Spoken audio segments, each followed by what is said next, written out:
se llama Conchi Mendo, así que gracias Conchi. Ha recitado una poesía de Gioconda Belli, Dios me hizo mujer. Y queríamos empezar en esta tarde con el arte, ¿verdad? Porque el arte toca las fibras y muy bien, Conchi, muchas gracias. Dios nos hizo mujeres. Amén. Y orgullosa siempre, cada día, como dice la poesía, todos los días que me levante y diga, soy mujer y bendiga mi sexo. Amén, así es. Bueno, está aquí.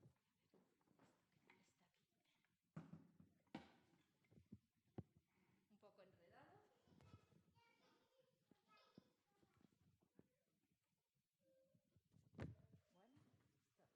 los problemas del directo, pero hay aquí un enredo. Eso es, ahora. Buenas tardes a todos, bienvenidos, muchas gracias por estar aquí en esta tarde.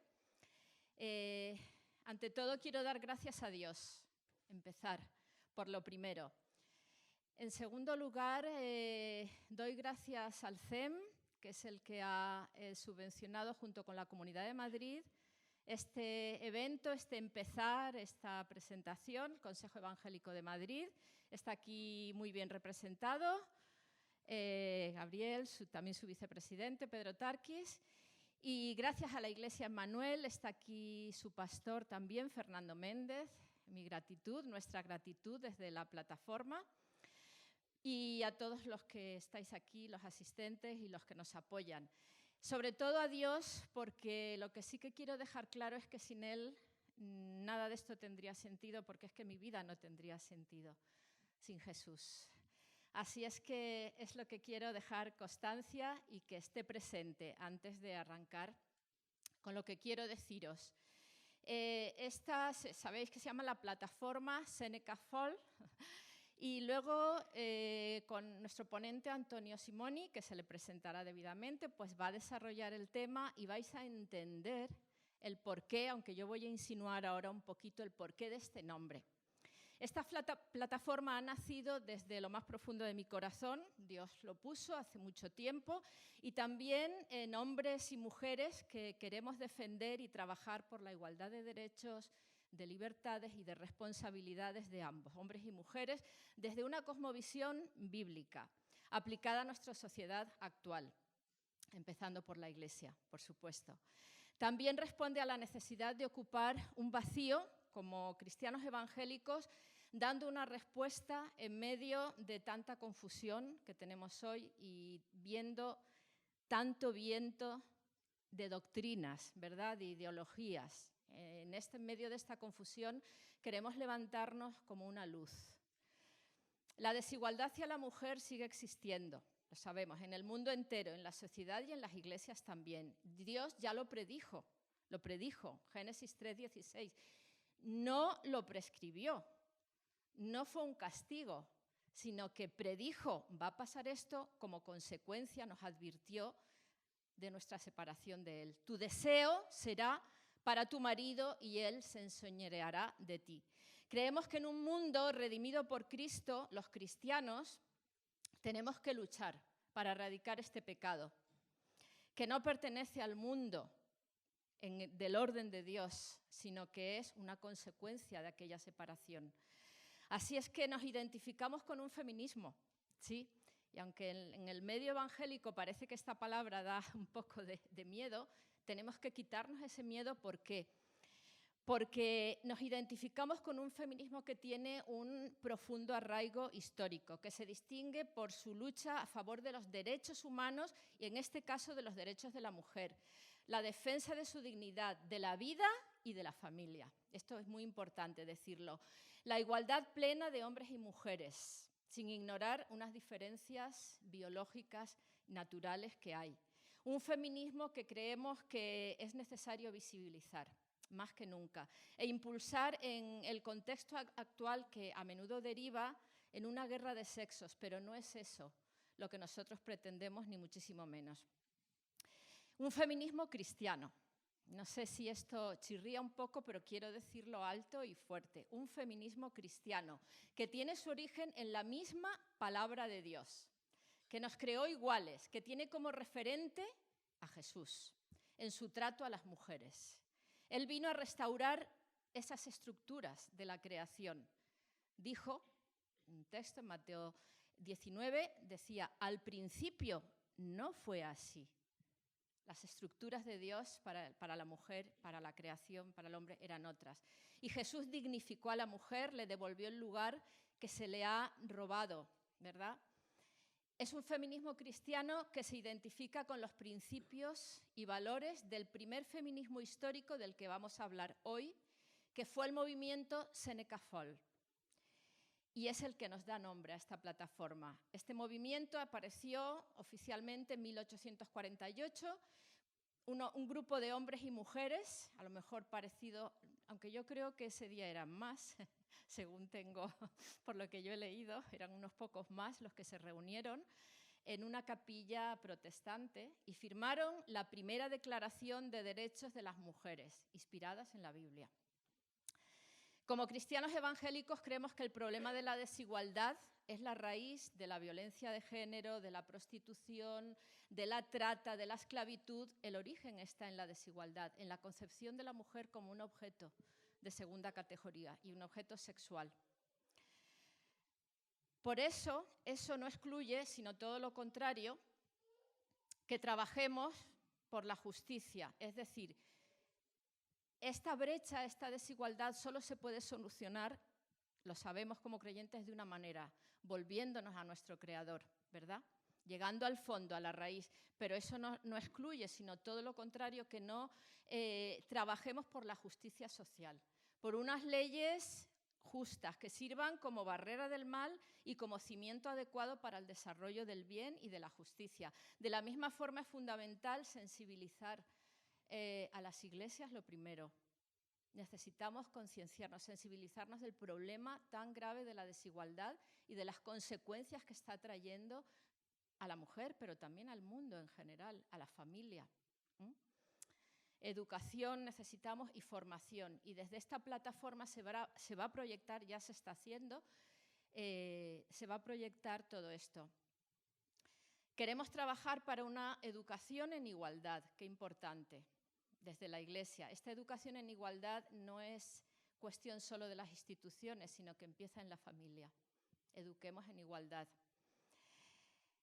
Y también queremos promover desde esta plataforma el cambio hacia el respeto de la mujer, hacia la valoración de la mujer en la sociedad, pero también en las iglesias. El esfuerzo no vamos a realizarlo solamente las mujeres, sino que esto hay muchos hombres que se han posicionado junto a nosotras para abrir las puertas, para dejar espacio junto a ellos, nuestro espacio, ¿verdad? En cargos, en responsabilidades, en toma de decisiones, donde la mujer puede influenciar tantísimo y donde se ha demostrado, ¿verdad?, el efecto positivo y benefactor en ese sentido cuando hay mujeres en la toma de decisiones, trabajando juntos, codo con codo, como hermanos, como compañeros, como colaboradores, pero nunca enfrentados. Aunque Seneca Fall nació en 1848, hoy, 26 de octubre de 2019, queremos conectar con aquellos hombres y mujeres, incluso mucho antes del siglo XIX, aquellos hombres y mujeres de fe genuina, valientes, con una fe comprometida con Jesús hasta el punto de dar su vida. Retomamos su trabajo, queremos retomar esas raíces como plataforma Seneca Fall, esperando y confiando en que Dios vaya delante de nosotros, abriendo camino y dando un fiel testimonio a través de la búsqueda de su reino, pero también de su justicia, porque es inseparable. Buscad el reino de Dios y su justicia. Creo que el hecho de estar aquí hoy, hombres y mujeres, ¿verdad?, y que esto no se haya convertido en una reunión de mujeres, doy gracias a Dios por ello, esto demuestra, ¿verdad?, que ya es un paso, algo hemos hecho, algo se ha avanzado. Esto no es una reunión de mujeres, es mucho más.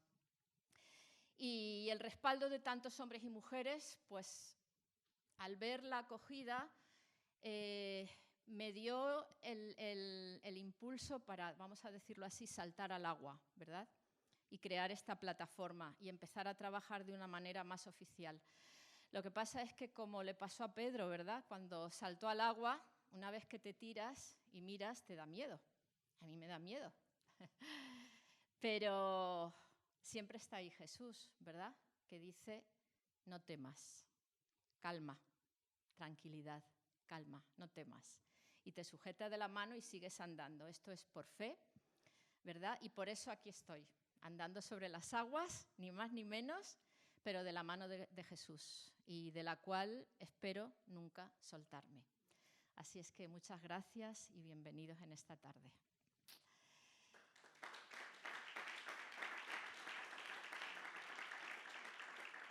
Quiero nombrar que tenemos un comité de referencia y ese comité de referencia es muy amplio, es decir, hay un montón de pastores y no pastores, obreros, líderes, siervos de Dios, que han apoyado este movimiento. No sé, tenemos un perfil en Facebook y se está creando la página web, está en construcción, pero ahí tenéis nuestro manifiesto, nuestras declaraciones que podéis ver. Hay también un grupo más pequeño, coordinador, y este grupo sí que lo voy a citar, el otro son pues 50 o 60, ¿verdad?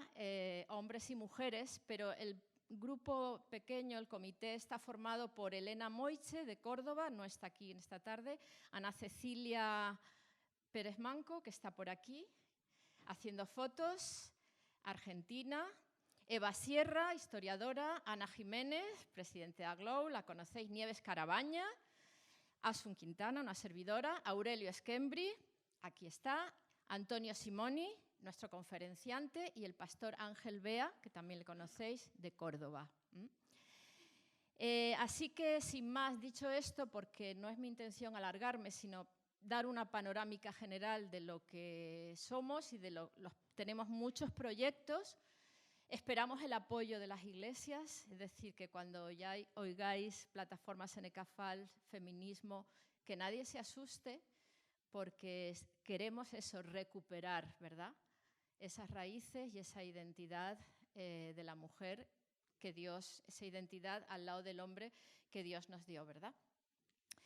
A mí me gustaría en este punto hacer una oración, poner este movimiento, esta iniciativa, ponerla en manos de Dios. Creo que es importante, es un gesto importante y simbólico y de mucho significado. Entonces sí que me gustaría pedirle a Aurelio Esquembri que pase y que ponga todo esto, lo que nos espera, el futuro, este andar sobre las aguas, ¿verdad?, de la mano de Jesús, que lo ponga en sus manos y que Él nos ayude. Y como sí que me gustaría decir eso, ¿no? Si tu presencia no va con nosotros, prefiero no ir, porque va a ser un desastre. Pero confío y creo que tenemos el respaldo del Señor. Así que, sin más. Muy bien, pues vamos a encomendar ese tiempo al Señor y pedir que Él nos esté dirigiendo en este tiempo y en estos momentos. Señor, te damos gracias que nos permites estar esta tarde aquí. Señor, sobre todo con los oídos bien abiertos a lo que tú tienes que decirnos, y queremos, Padre, que como personas y como institución, Señor, y como plataforma también, nos permitas ser un instrumento en tus manos para que realmente podamos aportar desde el servicio a ti y por medio de tu palabra, Señor, algo positivo, Señor, que sea un referente y que también realmente transmita tu visión sobre este tema, Señor. Queremos agradecerte por la iniciativa de hombres y mujeres que están empeñados, Señor, en transmitir tu cosmovisión sobre realmente tu punto de vista sobre la visión bíblica, Señor, correcta de el hombre y la mujer, Señor. Pero en esta tarde, Padre, gracias por poder aportar un granito de arena sobre ese tema y también por los que nos han servido de referentes en el pasado. Y te pedimos, Señor, que realmente nos permitas ser una voz en medio del desierto que realmente comunique y que analice, Señor, tu voz en medio de una sociedad que tanto lo necesita, Señor. Queremos pedirte, Padre, también por nuestro hermano, que tú le ayudes y también, Señor, que tú nos ayudes a aprender lo que tú ya previamente has puesto en su corazón, Señor. Gracias por tu fidelidad y también, Señor, gracias por todas las personas que tú permites que esta tarde estén aquí, Señor. Ayúdanos a saber contagiar a otros el ánimo y el entusiasmo, Señor, para que realmente podamos adecuar nuestra visión a la de tu palabra. En el nombre de Jesús, amén. Amén, amén, gracias. Pues sin más, doy paso a Ana, que nos va a presentar.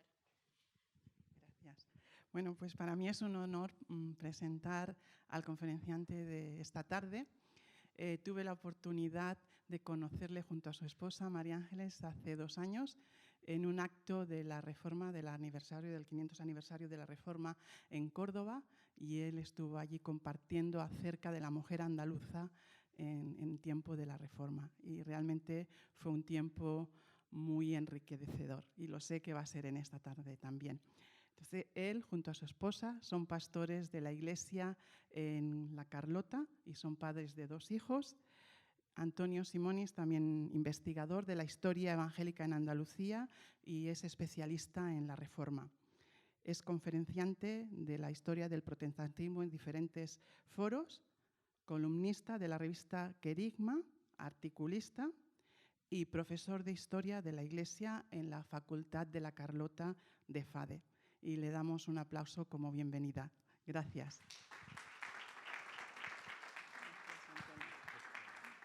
Gracias, Ana. Dios te bendiga. No, creo que ya funciona. Muy bien, pues muchas gracias, Ana, y felicidades, Asun, por la trascendencia que tiene este día, este momento, por la invitación también, que a mí me honra el poder ser el ponente también en este día inaugural de lo que yo creo que va a ser un día histórico para la mujer cristiana en España, y seguramente que esto va a tener una trascendencia mayor de la que somos capaces quizás de ver en este momento. Me acompaña mi esposa María Ángeles, con la que llevamos ya 28 años en esta aventura de servir a nuestro Señor. Y como bien ha dicho Ana, tenemos 2 hijos. Y quiero transmitir saludos también de la Facultad de Teología, nuestro rector y nuestro pastor Esteban Muñoz, y de toda la familia de Asamblea de Dios, lógicamente. Muy bien, pues vamos a empezar con la conferencia sobre las mujeres de la Reforma y Seneca Falls. Y quiero que vayamos a la primera diapositiva, porque lo que vamos a ver hoy, vamos a ver lo que dice el feminismo de manera oficial, una breve pincelada. Vamos a ver también la base histórica, vamos a ver dónde falla, qué puntos fuertes tiene, pero vamos a hacer un análisis de aproximación histórica con un sentido crítico, y vamos a ver lo que realmente el feminismo a lo largo de la historia no nos ha podido transmitir. Quiero que vayamos a este artículo que llamó la atención en un lugar, en un pequeño pueblo, en 1848, en un pequeño pueblo de Estados Unidos, que tenía muchísima industria textil, y un pueblo que se llamaba Seneca Falls. Y de pronto, en el mes de julio, aparece este anuncio, un anuncio insólito, en el anuncio decía, más o menos, en el que iba a haber una reunión de mujeres en la capilla wesleyana, y en el que se iba a tener una reunión en la que la primera reunión estaba reservada para mujeres, pero que después vendría alguien muy famoso como Lucrecia Mott para públicamente hablar sobre temas de actualidad, y que en esa sí estaban invitados los hombres. Se tenía previsto un manifiesto para firmar, y después se tendría lo que se llamaría la lectura pública, y luego diferentes cuestiones ya de índole administrativo. ¿Qué es lo que ocurre? Que después se tiene la reunión, ahí está la foto de Elizabeth Cady Stanton. Ella era una maestra de escuela dominical que había hecho muy buenas amistades, tenía muchas inquietudes, y Estados Unidos a mediados del siglo XIX estaba viviendo un momento convulso por muchos motivos. Se estaban de alguna forma revisando muchos temas que parecían dados por sentado en una nación que tenía un asentamiento sobre principios bíblicos, y una nación que tenía a la vez graves problemas desde la independencia. Llevaba casi 100 años ya con la independencia, pero estaba un poco convulsa esa época. En ese momento empezaron una serie de reivindicaciones en muchos aspectos de la vida social, vida familiar, de la sociedad americana, prácticamente en todo, desde auspiciados desde el ambiente de iglesia. Y bueno, pues lo que viene más o menos a decir el feminismo es que empieza allí en ese momento. Hay alguien como de las voces autorizadas, y entre comillas, como Amelia Valcárcel, que ella llega a decir que el feminismo nace en la Revolución Francesa. Tenemos algunos postulados de Olympe de Gaulle, algunos mártires, que desde la Revolución Francesa hay como 4 oleadas de feminismo. Una es en ese momento, otra se produce en el siglo XIX, que tiene más que ver con un feminismo sufragista, de conquistas sociales, de igualdad. Luego hay otra en los años 60, otra tercera ola, que llega hasta los 80. Y luego hay otra que más moderna, que tiene que ver con este mundo digital, una más de impacto, un feminismo también que se le llama institucional. Le estoy dando al revés. Un feminismo institucional, un feminismo que bebe también de las fuentes de algunas mujeres que pasaron a la historia, como Simone de Beauvoir, que es muy conocida por su libro del segundo sexo, en el que aparece un concepto como el concepto de la construcción social. Uno no es lo que es, y eso nos suena mucho hoy día, sino lo que quiere ser.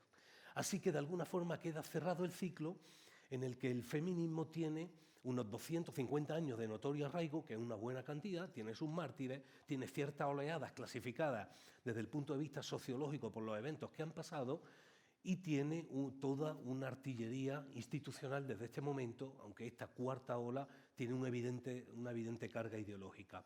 ¿Qué es lo que ocurre? Que se llega a decir que el feminismo actualmente oficial es la hija no querida de la Ilustración, de la Revolución Francesa. Pero claro, esto podría quedar muy bien, hasta incluso para una película, una novela quedaría perfecto, si no es porque falla en algunas de las cosas más evidentes. Por ejemplo, el año 2017, en el año de la Reforma, alguien como un periodista cultural aparece con este término, este artículo, en el que dice algo muy interesante. Dice que la Reforma fue lo que él le llama el antecedente histórico necesario de la Ilustración. Y aquí es donde pone el dedo en la llaga en lo de que por qué falla, de alguna forma, el feminismo actual convencional que todos conocemos. Porque realmente no ha ahondado en el tiempo, no hay una actitud crítica, tiene un tratamiento historiográfico muy condicionado por la ideología, con lo cual tenemos que ir para atrás y ver verdaderamente lo que la historia nos dice del feminismo. Así que en esta tarde lo que vamos a hacer es algo interesante. Vamos a hacer, como decimos en mi pueblo, vamos a abrir un melón a ver cómo nos sale.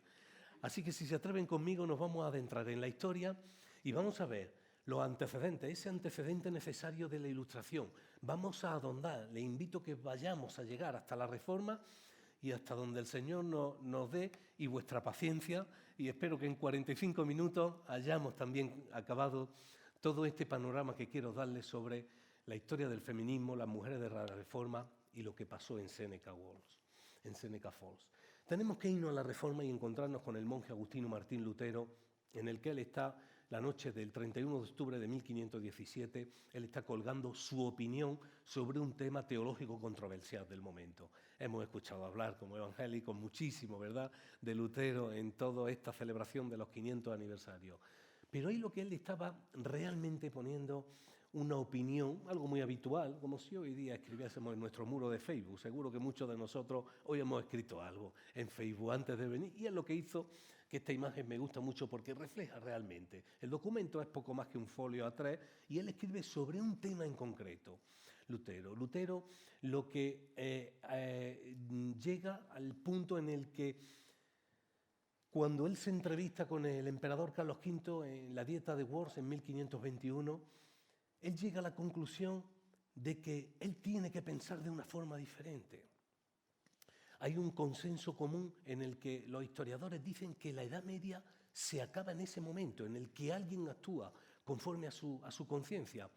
Lutero también descubre en cuanto a la mujer algo interesante, un pensamiento que hasta ahora no se había dado y que quizás ustedes se rían ahora en siglo XXI, pero Lutero llega a la conclusión de que la mujer es creada por Dios. Fíjate, qué descubrimiento, y salvada por Cristo. Esto es muy novedoso en aquel tiempo. Era un aspecto teológico que hasta ahora no se había abordado, pero para ello tenemos que ver el contexto en el que se dice. Esto es un mapa que a mí me gusta mucho cuando estudiaba historia medieval porque refleja una de las áreas de influencia de la peste bubónica, pero que refleja también lo que era la Europa antes de la Reforma. Este es el color que realmente caracterizaba a Europa. Un color negro porque en todos los aspectos de la vida social estaba la corrupción, por ejemplo, algo no tan nuevo, la corrupción no es nada, es mucho más antiguo de lo que pensamos. Y este grabado de la época me gusta mucho porque habla de lo que significa el estandarte de los reyes respaldando el comercio religioso, la corrupción, el soborno, la compra de bulas, simonía pura y dura. Y en ese momento, en cuanto a lo religioso, no había un atisbo de espiritualidad, como veníamos de la Edad Media, en el que quizá hasta había más en aquel tiempo. Para colmo también, en el siglo XIV en Florencia surge un movimiento como es el Renacimiento, en el que al amparo de una nueva corriente artística empieza a poner el hombre como centro y medida de todas las cosas. En ese tiempo también aparece Erasmo de Róterdam, en el que en ese buscar de las fuentes de pronto miran hacia atrás y miran hacia la Biblia y traduce el Nuevo Testamento. Para ello también Gutenberg en 1453 ha creado una máquina que está preparada, que es la imprenta, para imprimir. El mundo está cambiando, es un mundo cambiante. A finales del siglo XV, el mundo está cambiando. Pero el mundo también está cambiando, fíjese que cambia hasta el mapa. Un día te levantas por la mañana y ha cambiado el mapa, se descubre el nuevo mundo. Y eso sí que es un nuevo paradigma en aquel tiempo. Este mundo cambiante es cuando viene a dar, de alguna forma, respuesta la palabra. Ese versículo del justo por la fe vivirá, como evangélicos sé que nos vamos mucho por la justicia, contra de la obra, pero oye, en un ambiente de muerte, cuando la población diezmaba, que dicen que si no es por los límites continentales, estaba en peligro la propia especie humana, en aquel tiempo se viene a hablar de vida también. Y la Biblia es la que en el tiempo de la Reforma, es la que viene a hablar de vida en un contexto de muerte. Con lo cual no podemos perder que la Biblia fue respuesta en aquel tiempo a los problemas que parecían insolventes. En ese momento es cuando aparecen todos los postulados de la Reforma. Martín Lutero clavando las 95 tesis y con su posterior declaración delante de Carlos V, se puede decir, se puede aseverar que ahí concluye la Edad Media. Es el rotundo final de la Edad Media. Hay muchas teorías de cuando empieza la historia moderna. Evidentemente, la más peso en la Ilustración, la Revolución Francesa, pero hay quien dice que no, que este es el momento en el que nace el hombre moderno, aquel que actúa conforme a su conciencia, algo absolutamente novedoso, y que es responsable, la responsabilidad personal e individual. En ese contexto es donde nace la Reforma, con lo cual el antecedente histórico es la Reforma de la Ilustración, y en la Reforma tenemos algunos aspectos que demuestran cómo había una perspectiva distinta del aspecto de la mujer, como por ejemplo en el arte. Este cuadro fue un escándalo en su momento. Tenemos nada más y nada menos que a una mujer reflejada en una obra de arte. Esto era muy novedoso por lo que está haciendo la mujer. Fíjense también que la luz, el protagonismo, es de lo que está leyendo. ¿Qué está leyendo? Está leyendo la Biblia. Posiblemente se cree que es una especie de alusión a la profetisa a Ana, pero una mujer mayor que está leyendo la Biblia. Vean otra también como en este caso es un predicador que le está explicando la Biblia a una mujer. He tenido que recortar un poco el dibujo, pero detrás se ve una biblioteca, aunque los tonos oscuros otra vez intentan ensalzar evidentemente el rostro y las manos de los protagonistas, pero es la palabra, la protagonista, y es una mujer la beneficiaria. Con lo cual ya no podemos hablar solo de la Ilustración, tenemos que reconocer que los reformadores, y tuvo su vertiente y su reflejo en el arte, también tuvieron en cuenta el aspecto de la mujer en la educación. Se cree que es la madre del propio Rembrandt, leyendo la Biblia también, con lo cual esto era absolutamente novedoso. Pero llegamos a 1520 y tenemos la primera mujer que de alguna forma manifiesta su posicionamiento contra un problema. Ella es Argula von Grumbach y ella es amiga de un joven profesor de la Universidad de Ingolstadt. Él se llama Alsacius Schroeder. Y él lo que hace es que este muchacho, un joven profesor, que lo que dice que él se postula a favor de las posturas de Lutero y del tratado de Lutero contra la indulgencia. A él se le viene encima todo el claustro, el rector lo quiere echar, y ella lo que hace, que es una mujer que de una posición media, acomodada, lo que hace es que escribe al rector y insta, ella se aprovechaba también de que su marido tenía una buena influencia en Alemania, para que no lo echen y lo protege.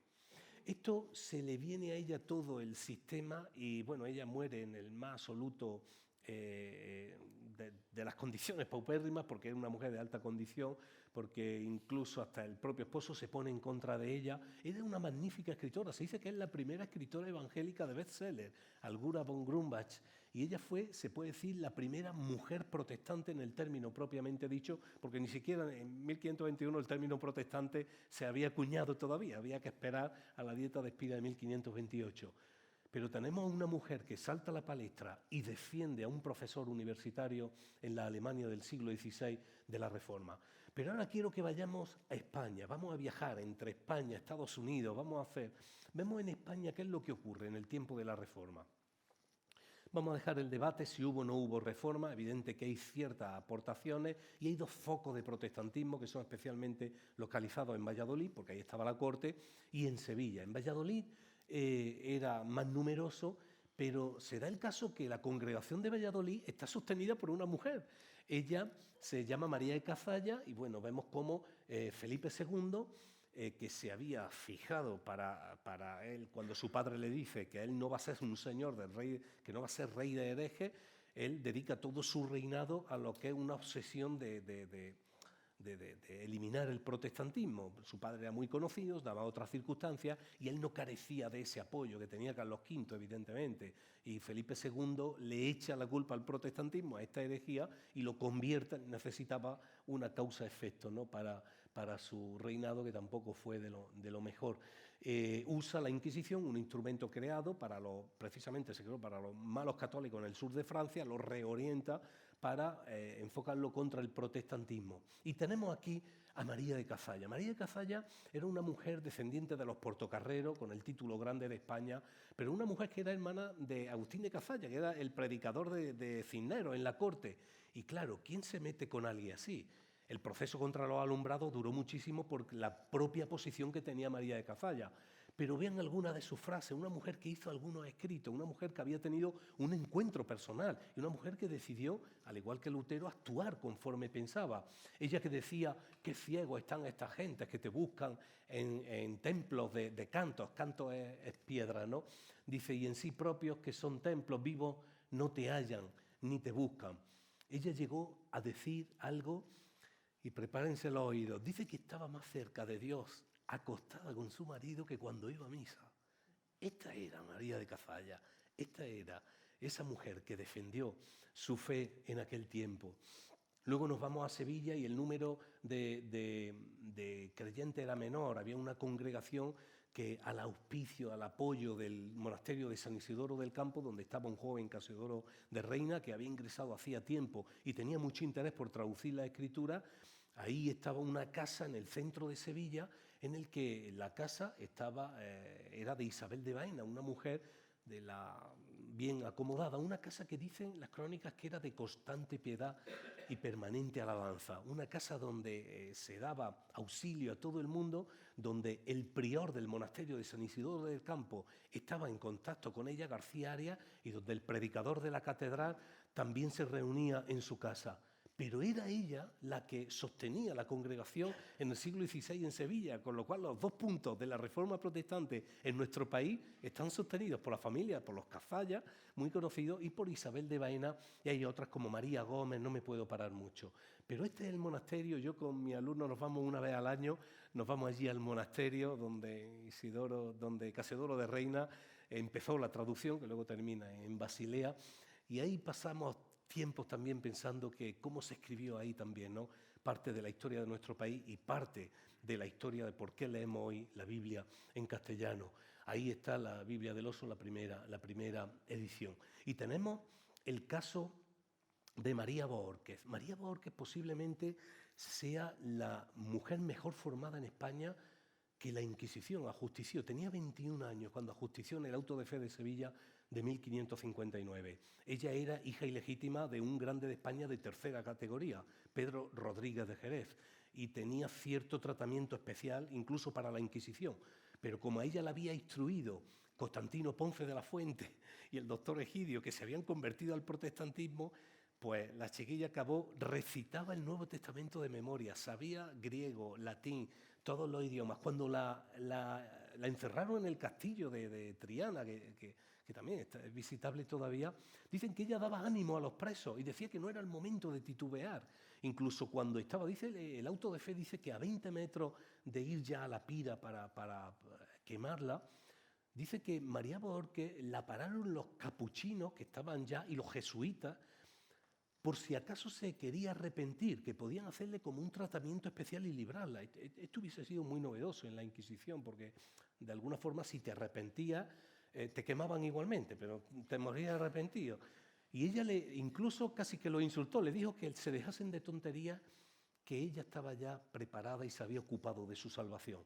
Lo que hicieron, cuentan las crónicas, que los propios verdugos dicen que fue algo para ellos duro, a una cría de 21 años, poderla justiciar. Y lo que hicieron fue darle garrote vil y luego finalmente a María Bohórquez la quemaron. Pero ahí está el testimonio de María Bohórquez.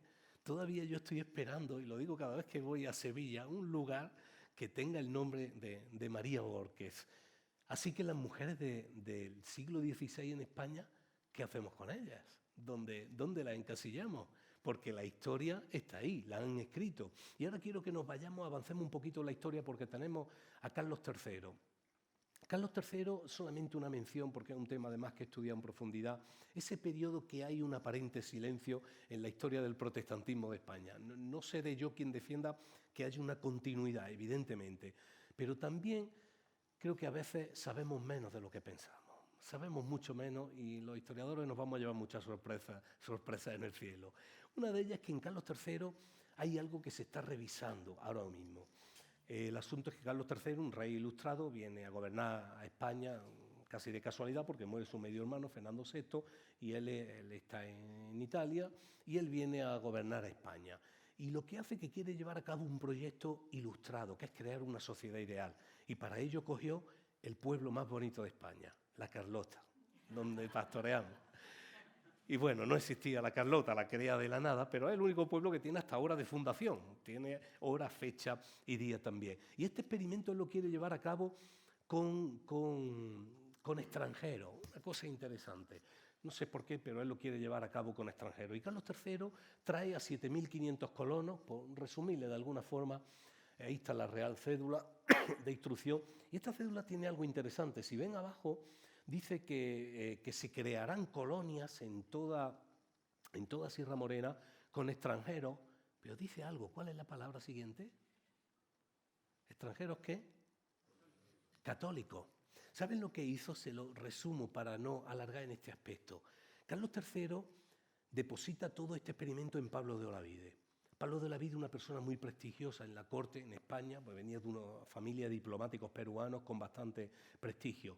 Y Pablo de Olavide, a pesar de ser peruano, hizo una cosa muy española, lo subcontrató a otro. Y ese otro se lo dijo a otro, ¿y qué cláusula creen que se le olvidó? Esa, la que estás pensando. Así que nos encontramos una paradoja en la historia que todavía estamos esperando que la historia oficial lo reescriba, porque desde Alcázar Molina, Ferrer de Río, te va a los historiadores y dicen, no, unos cuantos tunantes se colaron. Los expertos del tema dicen que esos 7.000 colonos que vinieron andando por vías marítimas, por muchos sitios, entre ellos, yo no quiero dar cifras evangelásticas, pero hablan de una horquilla del 60 y el 90%. ¿Dónde ponemos eso? Ahí está un comité de expertos que se reúnen a nivel mundial porque el impacto desde el punto de vista sociológico que tiene, todavía hay gente que va allí a la Carlota a estudiar el comportamiento. Somos 9 generaciones. Yo me llamo Simoni por la parte de la expedición italiana del norte de Italia que llegó allí también. Pero eso tuvo también un impacto, y un impacto que los archivos lo dicen también. Tenemos el caso Catalina Tesseri, donde reconoce en ese documento de la Inquisición, reconoce que pertenece a la secta luterana, que era el término que se empleaba en aquel tiempo. Así que, ¿cuántas mujeres no habrían allí? Hay casos de familias enteras donde ellas mismas se volvieron. El caso de Lingerfeld, uno de los casos, donde dice que se volvieron a Alemania andando por no renegar de su fe protestante o luterana. Así que hay una parte de la historia que tendremos también que ver, como os decía. En ese tiempo España estaba así, pero fíjense lo que llevamos ya y no hemos llegado a la Revolución Francesa. Ahora nos vamos a Estados Unidos Y tenemos el final de 1770, de la década de los 70, cuando se firma la Declaración de Independencia, y hay un concepto que integra la declaración, que habla del derecho natural dado por Dios. Y esto es muy interesante. Un país fundado sobre principios bíblicos, un país fundado sobre bases de la palabra, y habla de que existe un derecho. En el preámbulo habla. Y en aquel tiempo vemos cómo a los pocos años, 3, 4 décadas, Estados Unidos, las relaciones ya que tiene con Europa son ya puramente comerciales, y hay ciertos problemas que se empiezan a dar en Estados Unidos. Todavía incluso el mapa de Estados Unidos todavía no está completo, se ven las fronteras como van avanzando, pero en la zona de Nueva York, Washington y todos los estados, los 13 primeros estados, empieza a haber ciertos problemas con el tema del alcohol que se está importando desde Inglaterra. Tienen graves problemas las mujeres con sus esposos que antes salían de los trabajos y se tomaban cualquier cerveza, cualquier cosa así, pero empiezan a llegar a Estados Unidos bebidas de alta graduación que provocan no pocos incidentes en la familia y en la iglesia. Y empieza a tratarse este problema desde el punto de vista desde la iglesia. Los pastores lo plantean y son las mujeres las que empiezan a reunirse por primera vez, todavía quedan 30 años hasta Seneca Falls, pero empiezan a reunirse a principios del siglo XVIII para resolver problemas. Qué interesante. Cuando las primeras reuniones y las primeras concentraciones son en ámbito eclesial y para resolver problemas del diario. Y ahí aparece Lydia Finney, ella es la que hay un problema grave, además, problemas derivados, problemas de la prostitución. Había en Nueva York en aquel tiempo, se contaron más de 10.000 prostitutas en aquel tiempo. Ella empezó a crear casas de acogida para resolver problemas de alcohol. Empezaron a tratar el asunto del voto en la manifestación de abajo, pero esa es la foto de ella porque ella quizás se conoce a su marido, Carlos Finney, Charles Finney, él es de los, se dice que era el apóstol de los predicadores. Estaría Moody, que era más de masa, pero como predicador su marido pasó la historia, pero ella, sin embargo, con la labor social tan buena que hizo, apenas se conocía, pero se ve que hizo una labor muy buena en Estados Unidos, quizás también su marido, abogado, y toda la plataforma a la que contribuyó. Pero empezó ella, de alguna forma, a resolver problemas. Hay otros movimientos que se crean también, el movimiento feminista por la moral cristiana, que, bueno, hay varias mujeres, pero fíjense lo que hacían, porque esta foto es original de uno de los grabados. Se iban a las puertas de los bares y oraban y entonaban alabanza. Esto no siempre acababa bien, con frecuencia acababa con grandes peleas, grandes problemas, pero las mujeres lo que hacían es que iban allí y dice que se metían, pero esto lo hacía también con la prostitución, dice que se metían para rescatar a las personas y resolver problemas. Esto estamos hablando de 1820, 1830, y Estados Unidos en ese momento vive una verdadera convulsión en este aspecto. En el año 1840, Inglaterra, que va un poquito más avanzada en ciertos temas, porque ya se ha abolido la esclavitud a raíz del político William Wilberforce, a raíz de la conversión de su amigo John Newton, un esclavista que de una manera sobrenatural se convierte al Señor, se arrepiente, y esto influye en la vida de este parlamentario inglés que finalmente consigue abolir la esclavitud, y Londres se convierte en el centro del mundo del tema de la esclavitud. Y ahí va, a este congreso va Elizabeth Cady Stanton. Ella va allí conoce a Lucrecia Mott, que allí no se conocían, y hasta allí Elizabeth Cady Stanton se había casado con un famoso antiesclavista de la época, y fueron allí a esta convención. Y allí ocurre algo que toca su vida, porque ella no la dejan como mujer asistir a una convención. Y bueno, los argumentos, hasta la convención de argumentos de una cuestión física, algo insólito. Decían que por una cuestión física no podría, y da los argumentos. Y ella tiene que seguir la convención desde unas cortinas de atrás. Y ahí en esas cortinas es donde conoce a Lucrecia Mott, donde Lucrecia Mott le llevaba a ella 20 años, que se convertiría ella en la discípula de Lucrecia Mott, y se ve que ellas tienen ahí, en el momento ese, se ve que ellas tienen que trasladar este tema a Estados Unidos. Y mucho más allá, que no es solo la esclavitud. Se ve que ahí se forja una amistad que, bueno, las tendría ya para siempre. Esa convención antiesclavista de 1840 fue para mí uno de los puntos de inflexión del movimiento feminista que se dio luego en Estados Unidos, porque lo que ocurre allí de no dejar entrar a las mujeres es lo que hace que en ese movimiento de reacción luego ellas formen no solo todas las asociaciones antiesclavistas, sino ya por el derecho al voto, por la igualdad social, por la igualdad en el trabajo y todo lo demás. Aquí aparece también en 1852 una chica que murió su madre muy joven, su padre viudo se vuelve a casar, su padre es ministro del Evangelio y ella se cría en el Seminario Teológico de Lane. Y ella vive allí toda su niñez, ella se casa con un ministro de la palabra, sus hermanos son pastores, y en un ambiente totalmente de ministro de la palabra, Harriet Beecher Stowe escribe La cabaña del tío Tom. Escribe La cabaña del tío Tom y el impacto de este libro es brutal. En el siglo XIX en Estados Unidos se convierte en el segundo libro más vendido después de la Biblia. Y ella, con este libro que empieza a escribirlo y lo entrega a un periódico por entregas semanales, empieza a tener un éxito sin precedentes en Estados Unidos. De tal forma que el presidente Lincoln, cuando la recibe, bueno, yo he oído varias frases. Hay algunas frases que dice, esta pequeña mujer fue la que inició la Gran Guerra. Pero también hay quien dice que lo que dijo fue, esta pequeña mujer es la que trae la solución a esta gran guerra. Ella, lo que había hecho Stone fue poner el punto de mira de las libertades, de la incongruencia de un país fundado sobre principios bíblicos y que todavía con la esclavitud de la historia del tío, el protagonista que tiene que ser vendido, todo el sufrimiento y cómo lo sostiene su fe y el libro que lee. Pero lo más importante, dicen los analistas, que lo más importante de La cabaña del tío Tom fue que puso en evidencia la importancia del papel femenino y dicen que fue el que adoquinó el camino para el feminismo moderno.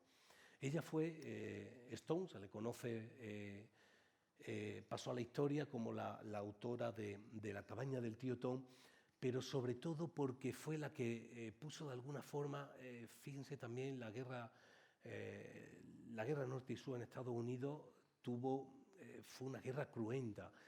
Y pensar también que fue una mujer, y no fue la que provocó la guerra, pero sí de alguna forma fue la que puso en evidencia los estados abolicionistas, los estados que todavía, los que no eran abolicionistas, perdón. Y aquí está La cabaña del tío Tom, está llena de enseñanzas bíblicas, el perdón, la gracia, el sostenimiento en medio del sufrimiento, en medio de la prueba. Y bueno, ahí está también esa foto donde está toda su familia. Ella, ella es este es su padre, su esposo y todos los hermanos que eran pastores y ministros de la palabra. 1850. 1852 es cuando la publicación ya, la edición completa, aunque ella fue por entrega un tiempo anterior. Y ahí estamos, ahora nos vamos a Seneca Falls, 1848, donde ha ocurrido todo lo anterior de la convención, todo el movimiento antiesclavista, el movimiento de las mujeres que llevan 30 años intentando solucionar problemas de índole doméstico con el tema del alcohol, la prostitución, y de pronto aparece este anuncio en la prensa en el que invitan a una reunión. Las reuniones fue jueves y viernes, y en la primera reunión estaban invitadas solo mujeres, en la segunda ya estaba abierta para hombres. Esta reunión tenía más bien un matiz de proclama que de puramente convención, aunque habla de ahí de convención. La convención en asuntos netamente administrativos se llevó a cabo después, 2 semanas después, en Rochester, donde hubo también ciertas discrepancias, porque incluso las mujeres, fíjense qué problema había, porque en esta convención de Seneca Falls lo que iban a poner en manifiesto eran 10 puntos, un decálogo sobre la situación de la mujer. Ahí estaban conceptos como el derecho al voto, como que la mujer si se casaba quedaba civilmente muerta. Era algo insólito, pero solamente era una proclama, solamente era una lectura, aunque se iba a votar de manera simbólica. Y fíjense cómo se desarrolla esta convención, que las mujeres no estaban acostumbradas a hablar en público, y la propia Elizabeth Stanton dice que cuando se ve que tienen que hablar en público no están acostumbradas. Y precisamente lo que hacen es que 2 semanas después nombran de presidente a un hombre, porque dice que les daba más seguridad y que era, en fin, los cambios lógicos que se entiende de cuando alguien va a hacer un cambio o ese giro tan profundo. Pero ahí fue la convención de Seneca Falls. Es un grabado de la época, aunque allí en la iglesia lo que hay es lo que tenemos también nuestro logotipo, también en lo que en la puerta, pero realmente se leyó dentro. Ahí están los asistentes, la cifra varía, 122, acabó asistiendo 300 personas, y esto fue toda una noticia. Esto fue lo mismo que cuando veíamos los cuadros de Rembrandt. Esto fue todo un bombazo el hablar de esto, y sobre todo se hacía en un contexto de iglesia. Los pastores fueron los que propiciaron esto. Así que ahí están también todas las actas del lugar, y Elizabeth cuando dio también manifiesto. Ahí viene su manuscrito de las resoluciones, y se habla también de declaración de sentimientos, porque habla de declaramos. Hay un sentido muy pasional, muy emocional, fuera de lo burocrático, lo que hoy un acta de la asamblea, ¿verdad? Que estamos en la iglesia y parece que estamos en el notario, ¿verdad? Tomando actas, como ahí era la declaración de lo que sentíamos nosotros, ¿verdad? Y ahí quedó también para la época. Esa es una de las fotos en la actualidad y de la más conocida, lo que ocurrió en julio de 1848 en Seneca Falls. Lo que ocurrió allí, creo que todavía...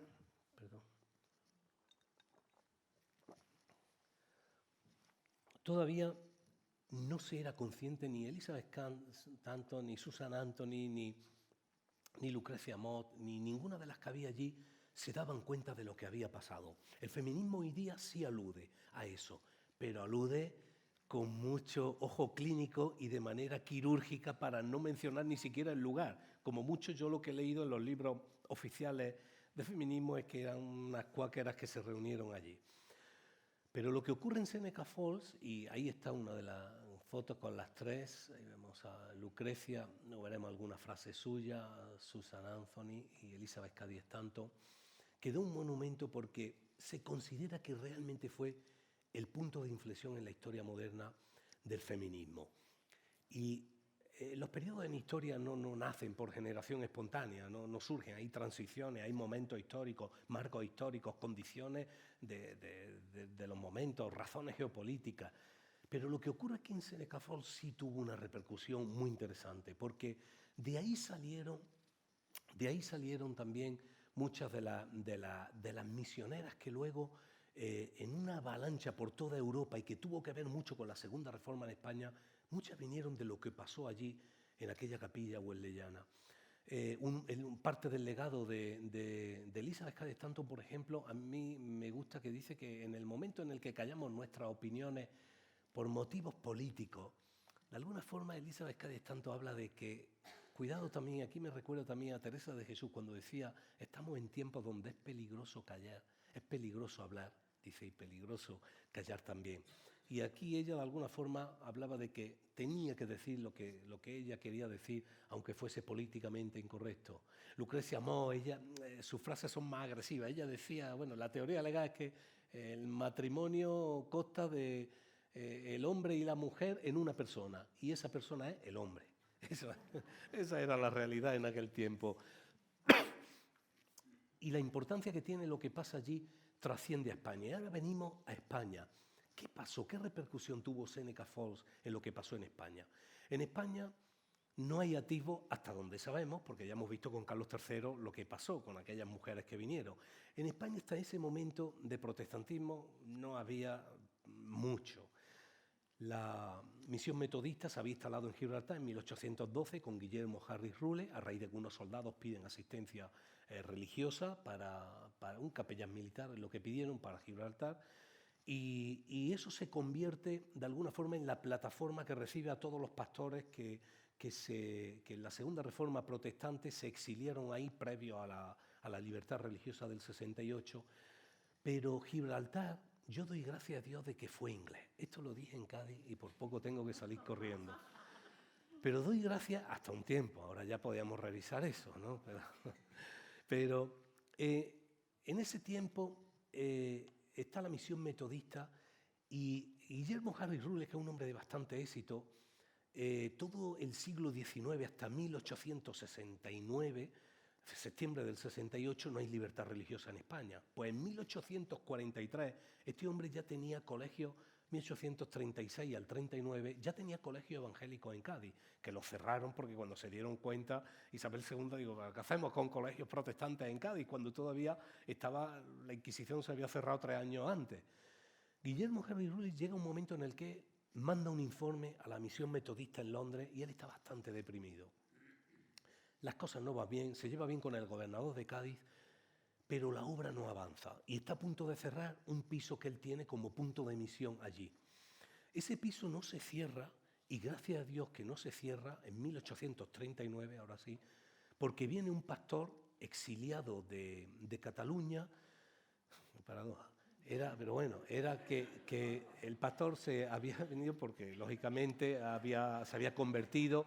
Él era Francisco de Paula Ruet y Roset, un maestro de música que se convierte por un viaje de trabajo con Luigi de Santi y sale de Barcelona y se exilia en Gibraltar. Este hombre, por muy poco tiempo, no se encuentra la misión cerrada si no es por una mujer como Margarita Barea. Esta no la conoce nadie. Margarita Barea es una mujer que ella se convierte al Señor, por resumirlo, se convierte al Señor y cuando va a cerrarse la misión dice que no se cierra la misión, que la misión se mantiene abierta. Son estos personajes claves, no existe en Google, no las verá en ningún momento. Se interesó por ella un concejal de Cádiz, un historiador, y a mí me llamó la atención su vida, porque hasta sus propias hijas, cuando ella se convierte, hacen algo que yo desconocía, que esto en los pueblos costeros se hacía, y era para denigrar a la persona, pues la enterraban en la arena de la playa, para que las propias olas dejasen luego su cuerpo al descubierto y fuese víctima también de los animales y se la comieran los animales. Algo terrible que hicieron con ella. Pero si Margarita Barea no dice que la misión no se cierra y se queda ella junto con un misionero francés, no encuentra el apoyo Francisco de Paula Ruet para establecer la base de todos los pastores que luego inundarían España en la segunda reforma protestante que hubo en España. Margarita Barea, una mujer viuda, desconocida, ella y su niño pequeño. Y me gusta siempre nombrarla también porque creo que es importante. En ese momento en España ha cambiado el paisaje. En España, en cuanto a lo económico, nos encontramos con un giro bastante importante, en el que estamos haciendo algo. Teníamos un montón de minas abandonadas desde la época romana que estamos vendiendo a precio de saldo a todas las compañías mineras del norte de Europa, pensando que estamos haciendo buen negocio. Yo tuve las escrituras de las minas de Río Tinto, por 90.000 pesetas se las vendieron a los ingleses, porque en la época romana las dejaron sin explotar por un puro motivo de que cuando ya se llega al nivel freático, cuando están con el agua ya no se puede seguir explotando. Pero los países que vienen producto de la revolución industrial tienen unas máquinas que succionan el agua y la hacen rentables de nuevo. Así que los que estaban haciendo negocio eran los países que, como no, países protestantes todos, y eso fue una de las claves también por lo que llegó la segunda reforma. Por resumirlo de alguna forma, España está inundada de compañías mineras que quieren comprar a esas minas, que los españoles se las están vendiendo muy baratas. Claro, toda la condición que traen como ciudadanos extranjeros hace que también ellos puedan establecer sus capillas de confesión protestante. Y eso es lo que hace que gente como estas mujeres que se dedicaron a la alfabetización de los niños de los mineros en España, una de ellas murió muy joven, pero siguió la otra, las hermanas Raquel y Jessie Chesterman, y ellas fundaron academias y colegios para empezar a educar a los hijos de los mineros. Quiero avanzar un poquito porque quiero también caer en Carlota Renfi. Ella fue la que empezó con aquello que parece que descubrimos antes de ayer, a aprender inglés los niños. Pues eso también fue ella una de las primeras. Precisamente la Escuela Oficial de Idiomas de Jaén se llama Carlota Renfi, a raíz de esta evangélica, que fue una de las primeras que estableció los colegios para aprender inglés. Y ahí está, bueno, uno de sus libros también. Y quiero también caer en Matamoros, un héroe, un mártir de la Segunda Reforma, un campeón de la fe en Europa, conocido. Bueno, hay libros y libros de Matamoros porque fue de alguna forma un mártir y murió poco antes de venir la libertad religiosa a España. Pero nadie ha caído en la cuenta que un muchacho depresivo que se convierte en Gibraltar y encuentra el apoyo gracias a que no se cerró el punto de misión, ¿cómo reparte tantos evangelios? Que dicen que los evangelios que salían de la imprenta clandestina que tenía él, esto que pone IRTM, Iglesia Reformada de Málaga, dice que habían inundado todo el país, excepto 2 comunidades autónomas, Canarias y Extremadura. ¿Sabe de dónde venía todo?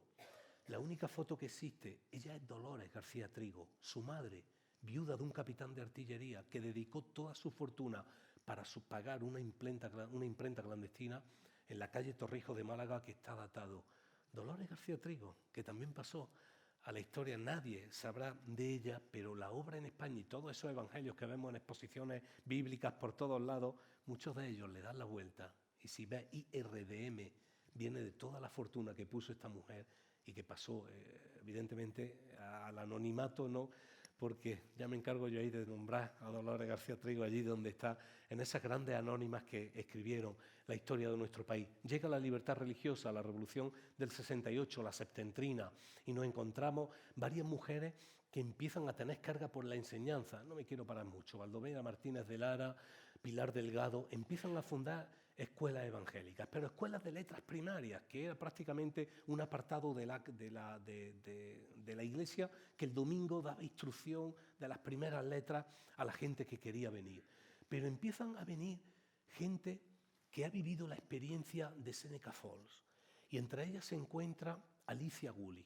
Alicia Gully es una mujer que ella tiene carga por la enseñanza, vive todo aquello, lo que ha vivido Elizabeth Cady Stanton, y ella quiere venir a España. Quiere venir a España con un motivo muy... A mí me encanta esta frase. Su lema era que quería dar, decía textualmente, quiero extender el evangelio entre las mujeres españolas y formarlas para que lleven una vida digna. Este era el lema de Alicia Gully. Ella es viuda, ella muere, su primer marido, y ella se casa y justo el día después de casarse es cuando embarca para venir a España. Y bueno, aquí la vemos, esto es un homenaje también que le hicieron cuando falleció, y ahí la tenemos con su esposo, William Gully, y ella lo que llega a España y hace una cosa muy sabia, no funda rápidamente el colegio en el primer lugar que se le ocurre. Ella da una vuelta por España porque quiere acertar. Fíjate que pasó por Córdoba. Yo digo, hombre, ¿cómo no puso ahí el colegio? Digo, eso es que no probó el salmorejo, ¿verdad? Que allí anda ahí con...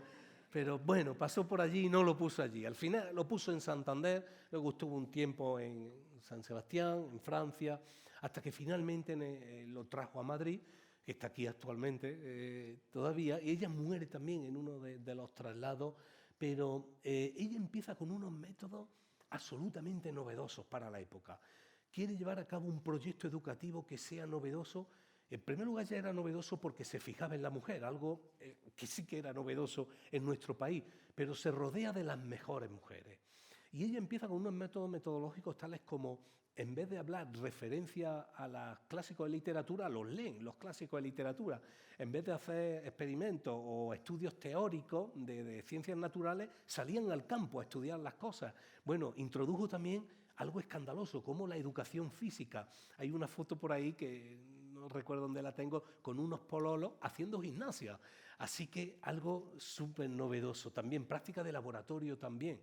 De tal forma que cuando ella gradúa las primeras, estaban en el tribunal Amador de los Ríos, Salmerón. Dicen que estas mujeres que salen del colegio del proyecto educativo de Alicia, que superaban a los hombres de la época, pero con creces, y eran mujeres cristianas y mujeres cristianas formadas por otras mujeres. Algo que sí que era realmente una novedad en nuestro país. Y eso seguramente no lo vamos a encontrar en ninguna web de feminismo. Ese modelo lo lleva a Jerez. Lo que ha pasado en Seneca Falls trasciende hacia Madrid, Santander en primer lugar, con la Escuela de Señoritas, luego viene a Madrid. Y trasciende porque ahí está la obra en Jerez, que todavía se conserva, el templo en la calle Argüelles, una obra arquitectónica excepcional de 1874. Alicia vino en ese tiempo, y 2 años antes, y ella viene ahí con su marido, José Biliesí, un judío convertido al protestantismo, que algo insólito, quiso aprender español y fue a Jerez a aprender español. Había Valladolid o algún sitio, pero fue a Jerez. Bueno, allí, y el caso es que se queda allí, recibe el llamado del Señor y él construye allí una capilla. Y lo que hace la mujer, Raquel Ben Oliel, Raquel no es la esposa del sultán, y yo he leído barbaridades, ella es la hija del médico del sultán de Orán. Y ella lo que hace es que traslada el modelo de Alicia Gully, lo traslada a Jerez y crea escuelas evangélicas, escuelas que estuvieron hasta la Guerra Civil y que todavía se conservan los edificios. La iglesia que los tiene ahora ha recuperado, ha comprado a una empresa constructora y tiene el edificio de nuevo allí para ponerlo. Y de forma que en Jerez empiezan unas escuelas evangélicas que, junto con lo que Alicia ha formado en todo el país, dice la obra que escribe Juan Manuel Quero que se hablaba de 14.000 niños evangélicos por aquella época, en aquel tiempo. Raquel Bengoliel fue la que empezó el proyecto. Empieza Carolina Marcial Dorado a escribir los primeros libros en inglés, el primer diccionario en inglés también, fruto de la obra de Alicia Gulick, la que venía de Seneca Falls. Vienen también, no me quiero parar mucho porque en cada una de ellas sería una historia que yo encantado contaría, pero no quiero abusar de su paciencia. Luisa de Tienda Cubero, que pasa de mujer del herrero del pueblo a primera licenciada en biología en nuestro país.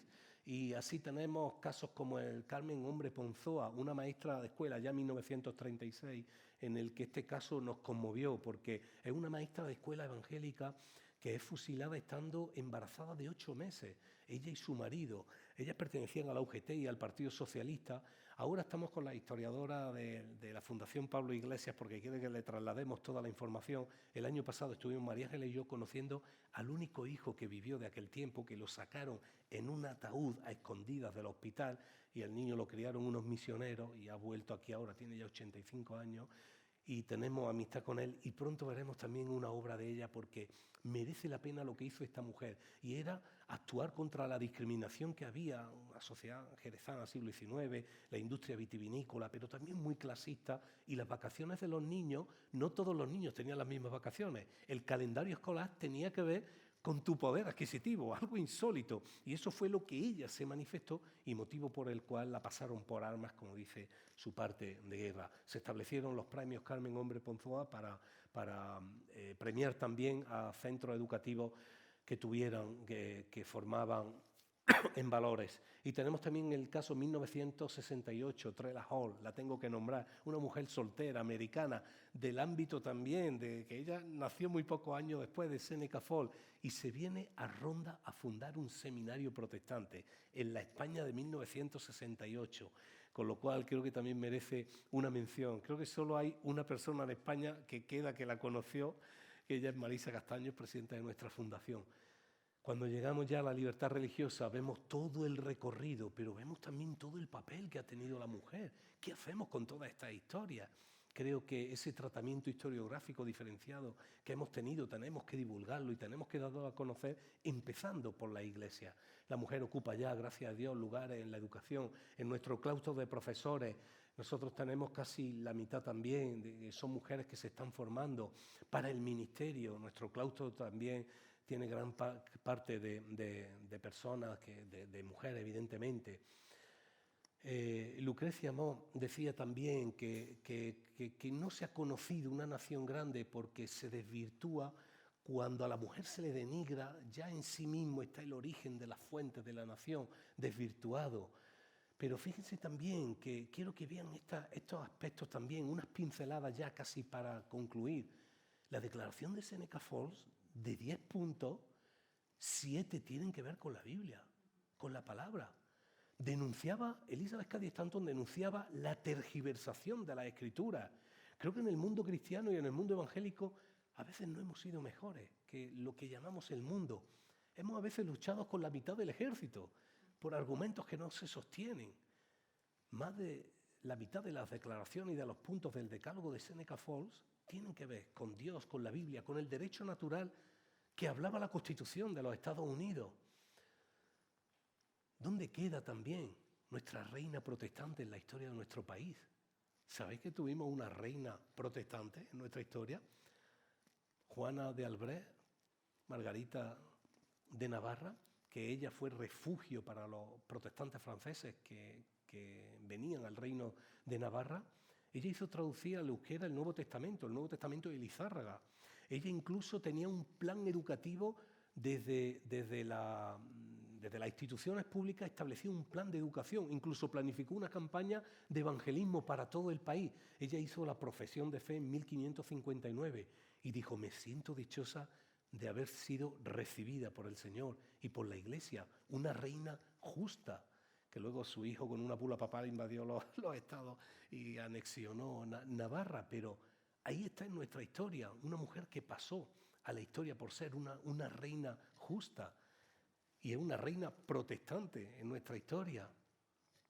El Día de la Madre, que en nuestro país es una institución, Anna Jarvis, una maestra de escuela, una niña que su madre era maestra de escuela dominical y al morir la madre había fundado varias asociaciones que tenían que ver, se llamaban asociaciones de trabajadoras, no sé si os suena, yo creo que había que revisar el Día del Trabajo y de la Mujer Trabajadora. Empezó con la madre de Anna Jarvis, y Anna Jarvis, cuando muere su madre, ella lleva un día flores a la iglesia en recuerdo. Esto le impacta al pastor y se difunde hasta que un senador lo adopta y lo propone al Congreso, y en 1914 Estados Unidos decreta el segundo domingo de mayo como el reconocimiento a las madres, que venía también de un contexto evidentemente de iglesia y un contexto y un trasfondo de la mujer trabajadora.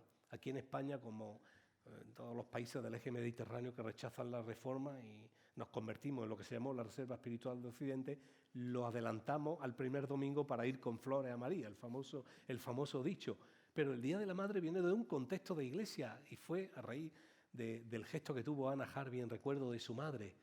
Esta foto es inédita, es la foto de las 4 primeras mujeres españolas con título universitario. Son cristianas formadas por cristianas y además mujeres, las 4. Y bueno, pues aquí está, en un contexto también de iglesia, marcaron la diferencia. Esto fue finales de 1890. Los primeros diccionarios en inglés de Carolina Marcial Dorado. La obra evangélica, un informe para Sociedad Bíblica de 1911, estaba llena de iglesia, y evidentemente la parte de Andalucía, que fue en este estudio en el que me enfoqué más, la habían escrito mujeres, esa historia. Pero permítame que ahora le dé una noticia un poco agridulce, porque si el mapa de la obra evangélica a principios del XIX dice eso, cuando aquí en Madrid se firma la Confesión de Fe de 1872, resulta que quienes la firman son todos hombres. Pero bueno, y todo lo que hablamos, que llevan ustedes ya 35 más 40 minutos, ya mismo acabamos, que creo que esta foto sería más justa si la hiciéramos así.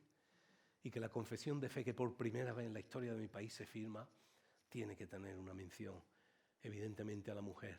Creo que hay que ir atrás a la historia, no como nos dice el feminismo oficial, la Revolución Francesa, el enciclopedismo, la Ilustración, el siglo de las luces. Eso solo se da en un marco como el que produjo la Reforma Protestante, de la responsabilidad individual, la libertad de cátedra y la responsabilidad como individuo.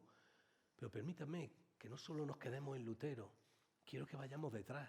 Ese grabado, siglo XII. Hay un grave problema en Europa de despoblación masculina a causa de las cruzadas, y ciudades, especialmente en Centro Europa, los Países Bajos, como Lieja, Brujas, se quedan sin hombres. Y lo que hace es que las mujeres se asocian en unas comunidades que se llaman beguinas, y ellas se autogestionan y ellas tienen sus propias leyes, que todavía tenían hasta unos mecanismos para cerrar las puertas por la noche y dedicarse a la oración y al estudio de la palabra. Lógicamente la Iglesia Católica Romana quiso crearla en una orden religiosa y no quisieron. Hay quien dice que este es realmente el momento donde empieza el feminismo. ¿Sabe qué siglo estamos? Siglo XII. ¿Hasta dónde vamos a llegar? ¿Cuándo empezó? Permítanme, fíjense, por curiosidad, la última beguina murió en el año 2013 y fue también motivo de que salió en la prensa, y tuvieron una importancia con una labor. Su labor se centraba en la sanidad y en la educación, las beguinas, y hay auténticas obras magníficas. Y fue las mujeres dando respuesta al gran problema de la Edad Media en Centro Europa a causa de las cruzadas. Pero permítanme que ahonde un poco más. ¿A dónde vamos a llegar? Aquí. Juan capítulo 4. Yo creo que el registro historiográfico que nos da el Nuevo Testamento, del mismo Jesús en el que un viaje planificado fuerza un recorrido, manda a los discípulos a otro lado a comprar comida, y él se dirige a una mujer en el que hay un fuerte conflicto ya de años entre los habitantes de Judea y Samaria, y irrumpe él con un concepto de la adoración, un judío que quebranta varias normas judaicas. Creo que aquí esto es insólito para la historia antigua. Creo que hay que revisar eso. Creo que vamos a tener que empezar a leer la Biblia de nuevo.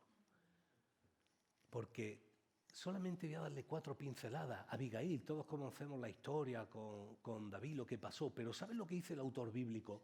Que era una mujer de buen entendimiento. Esto es protohistoria, historia antigua. Alguien se atreve a escribir que hay una mujer en su tiempo que tiene buen entendimiento. Esto lo dice, y ahí está la cita bíblica. Pero fíjate, Dorcas, que dice que era llena de buena obra, se dedicaba a hacía ropa y hacía cosas para las personas necesitadas. Hechos capítulo 9. Bueno, hasta Ortega y Gasset, nada sospechoso de ser religioso, decía que solamente el cristianismo aportó el hombre bueno. Y si esas obras no fueran solamente obras de hombres, sino que en muchos de ellos casos estuvieran mujeres como Dorcas. ¿Qué pasó con ella? Esther, una estadista, en mi opinión, una mujer de Estado, la que se sacrifica en pos de un bien mayor a causa del beneficio de su pueblo. Y tiene que decir, ¿y si perezco? ¡Que perezca! Pero fíjense también lo que dice el libro de Jueces. Gobernaba en aquel tiempo a Israel una mujer. Esto sí que es un registro historiográfico de calado. El autor de Jueces habla en un periodo complicado para Israel, que en aquel tiempo gobernaba una mujer. Creo que Juan capítulo 8 nos da también la clave de cómo es aquel que se dirige por primera vez a la mujer. Hemos visto la evidencia de la mujer y su influencia en la historia, pero Jesús, cuando otorga perdón, se dirige a la mujer, pone en evidencia y pulveriza los principios religiosos y políticos de aquel tiempo. Creo que pone el dedo en la llaga de cómo tratar a la mujer en aquel tiempo.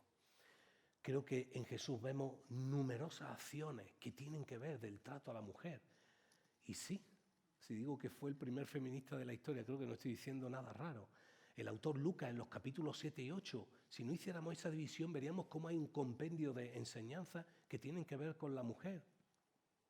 Empieza con lo que pasa en la casa empieza con la viuda de Naín, que es un pueblecito, una aldea que se ve desde Nazaret, todavía está allí. Cuando le resucita al hijo, le resuelve un problema de subsistencia, a la mujer también. Claro que contenta que el hijo le resucitó, pero le dejó averiguado el futuro. La mano de obra del varón en aquel tiempo significaba mucho más de lo que hoy ahora.